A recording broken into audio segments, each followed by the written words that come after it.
Здравейте, следователчета! Надявам се днешния ден ви е започнал добре и ви хващам в добър дух и добра енергия. В днешното видео, както се разбрахме, продължаваме да влизаме в детайл относно магическата таблица, която ми помага да спра да бъда пълен провал. Вчера обсъдихме първата секция от критерии, по които се оценявам, а именно сутрешната рутина. Днес, както обещах, е време да ви разкрия втората секция от параметри, по които се самооценявам всяка вечер. И тя е свързана с тялото и здравето ни. Както знаете, здрав дух може да живее само в здраво тяло. И въпреки, че през годините съм забелязал, че някои от нас много активно занемаряват тялото си в името на менталното си здраве, двете неща са изключително здраво вързани. Затова днешните точки ще се фокусират изцяло на нещата, които гледам да предприемам всеки ден, за да може тялото ми да отговаря по стабилност, издръжливост и здраве на психиката, която искам да имам.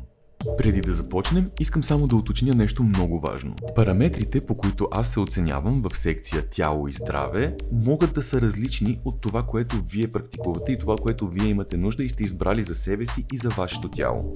Това, което ще ви покажа тук, е просто системата, как работи и как аз я ползвам за моите цели, които аз съм избрал за своето тяло. Но вие, разбира се, ако решите да си направите такава таблица за себе си, съвсем спокойно можете в тази категория да сложите параметри, които отговарят на вашите виждания за здраве и здраво тяло. И сега, без повече забавяне, започваме с параметрите за Body Health. Първото нещо, за което се оценявам, е захар. По мое мнение, захарта е едно от най-вредните неща, които можем да консумираме, и абстиненциите, които съм изпитвал за захар, когато съм я спирал, са по-тежки от всички други абстиненции, които съм усещал или наблюдавал от други хора, включително и такива от наркотици. Не е нужно човек да рови особено дълбоко в интернет, за да намери информация по темата колко много се подобрява здравето и психиката на човек, който спре да приема захар. Особено преработена, концентрирана захар от храна тип junk food, пакетирани боклуци. Това за мен и за моето тяло е тотално недопустимо. И точно това означава тази графа. Win означава, че не съм приел нито 1 грам захар в този ден. Вторият параметър в категорията е Carbs, или казано на български въглехидрати.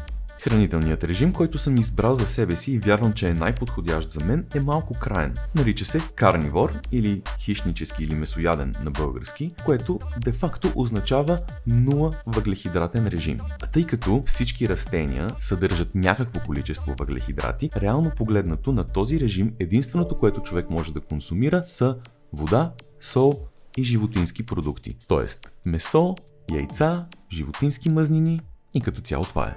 Макар и този режим да е краен и да не е за всеки, един от най-доказаните в последни години с позитивен ефект към тялото режими е именно кетото. А кетото е карнивор с 20 на грама въглехидрат допустими на ден. Тоест, дори да не сте карнивор, много би ви помогнало да се доближите колкото се можете повече до кетото. С други думи, колкото по-малко въглехидрати има в диетата ви, толкова по-добре. Тук всеки ще си реши къде и колко иска да сложи своята граница за въглехидрати. Аз съм малко краен в това отношение и съм я сложил на абсолютната нула. И тази графа обозначава точно това. Дали съм приел въглехидрати в дадения ден. Третият параметър, който следа за тялото си, е OMAD Fast. OMAD съкръщението значи One Meal a Day или едно ядене на ден. А fast е fasting или постене, казано иначе лечебно гладуване. За различните режими фастване и за карнивора, и за намалянето на въглехидратите, за влизането в кетоза може да се говори толкова много. Буквално съм изчел и изслушал часове, не ами седмици съдържание по тези теми и мога някой път да влезна в много повече дълбочина относно тези неща. Но за целите на това видео искам да бъда сравнително кратък. Аз лично, за себе си, практикувам OMAD. Гледам да отварям хранителния си прозорец за 1 астрономически час на ден, а за останалите 23 часа от денонощието се стрема да приемам само и единствено вода и евентуално сол за електролити. А в дните, в които правя продължителни пости, тогава очевидно не приемам никакви калории през целия ден и го карам изцяло на вода, както между другото е вчера и днес. Тоест, за мен win в тази графа е, ако правя продължителен пост, да не съм приел нито една калория през този ден, а ако съм в стандартен хранителен режим, да знам, че съм приел калориите си само и единствено в хранителният ми прозорец, който е в рамките на 1 час, предварително определен от мен. Следващият критерий, който следя, е Walk Sun. Очевидно, това е дали съм направил крачките, дали съм излезнал навън, дали съм бил на слънчице. Към момента се стремя към 10 до 12 хиляди крачки на ден. Ако съм ги постигнал, в тази графа си отбелязвам Win. Ако съм ударил петичка, е Mid, ако не съм успял дори и петичка да ударя, е Fail. Gym Subs означава физическа тренировка и добавки. В моя случай на карнивор режим добавките не са особено важни. За режима, който аз практикувам, е ключово най-вече електролитите, които включват вода, сол, цинк, магнезий, калий. Аз лично, също така, от време на време, когато се сета, приемам и креатин. Това е Subs или Supplements, на български добавки, страната на нещата. А Gym, страната на този параметър, е буквално физическото ми натоварване и дали съм спортувал. В дадени дни това означава да се отиде на фитнес за силова тренировка, понеделник, сряда и петък по принцип, а в останалите дни целта ми е да правя тази кратка 20-минутна YouTube тренировка, която правя заедно с инструктора от клипчето в реално време, тук пред бюрото си. В тази кутийка си пиша Win, ако съм дал всичко от себе си в тренировката си, било то тренировка във фитнеса или тренировка пред бюрото пред YouTubечето. Ако съм я направил, но половинчато и не съм се усетил плувнал в пот, си пиша Mid, а ако въобще не я направя или въобще не отида до фитнеса, си пиша Fail. Следващата точка е Water – вода. Очевидно, това значи чисто и просто дали съм изпил нужното количество вода за деня. В моя случай това е минимум 2 литра и половина. В интернет лесно можете да проверите спрямо вашето тегло и възраст и пол, колко вода минимум е нужно вие да консумирате, за да може тялото ви да е хидратирано. Моят мини хак, за да знам грубо колко вода съм изпил без да ми се налага да меря, е следния. Голямата ми чаша, в която си пия сутрешната вода, е с вместимост половин литър. Аз със сигурност я изпивам сутрин и със сигурност я изпивам вечер, преди да легна точно. Тоест тази половин литрова чаша не ми мърда сутрин и вечер. Това е 1 литър. И извън този 1 литър, сутринта, след като си направя сутрешната рутина, си пълня едно шишенце, литър и половина с вода и се уверявам, че в рамките на деня съм го изпил него цяло. Така, тези 2 половин литрови чаши, плюс това шише литър и половина, сумарно ми дават 2 литра и половина. И това е абсолютния минимум вода, който аз пия на ден. Ако съм успял да си изпия двете големи чаши и бутилката литър и половина, си пиша Win. Често пия и повече. Ако по някаква причина не съм успял, директно това е Fail.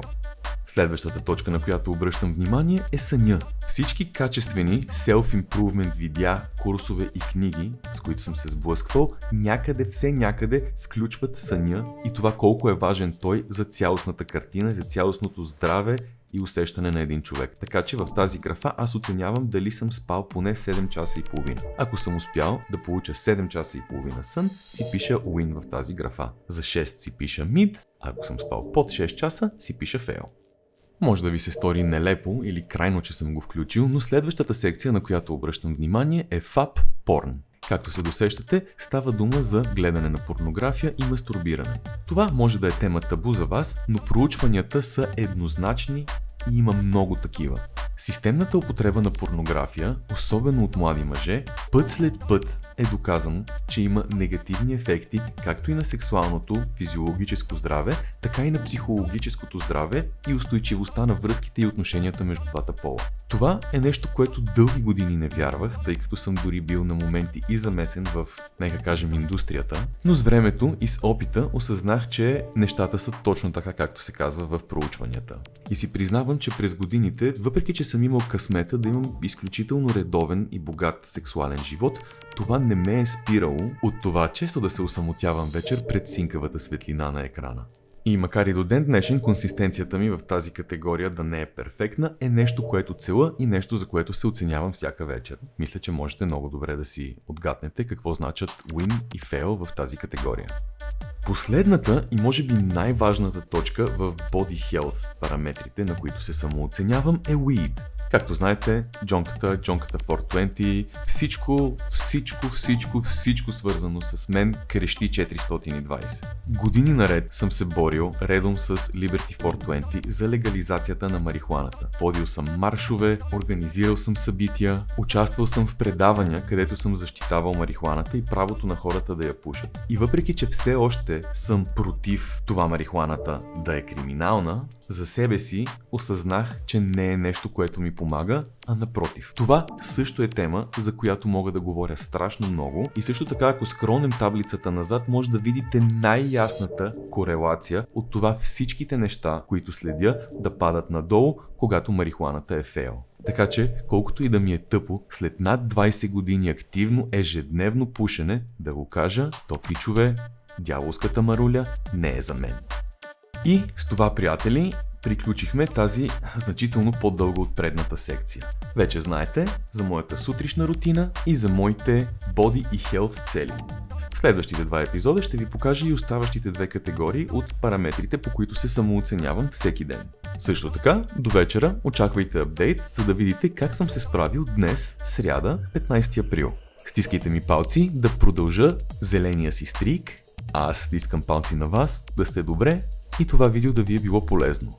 А до утре, както винаги, обичам ви, благодаря ви и ако нещо, сори мотори, чуваме се.